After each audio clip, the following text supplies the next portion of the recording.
area, where I think, one can build high probability networks will be these serial entrepreneurs.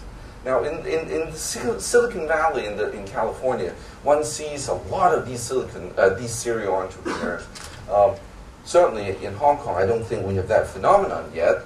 And I'm actually happy to tell you that in China, in the internet world, we're beginning to see, these serial entrepreneurs who had started a company, let's say, in 1998, 1997, and had successfully exited, had gone, for a NASDAQ listing, and now, they're sitting on a pile of money, and now they're on to doing the next company, That's what I mean by serial entrepreneur. You see a lot of these people in Silicon Valley.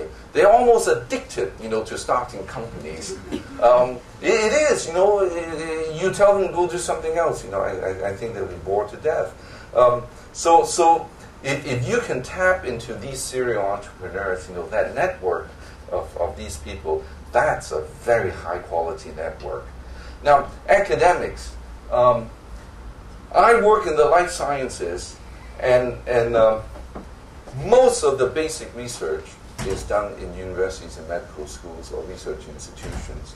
So I spend a lot of time myself going around different universities and just talking to professors and seeing what they do, what kind of science, what kind of research they do, and then gauging, whether there's an opportunity to start a company with that piece of science.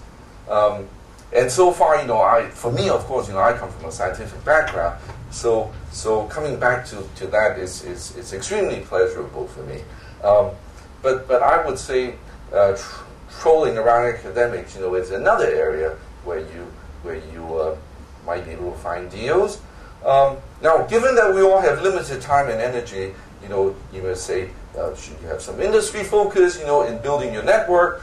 For example, say I am a software guy. I only work with or try to build my network with guys in the software business. Well, that certainly is a valid way of thinking, but that's something that the question you have to answer for yourself.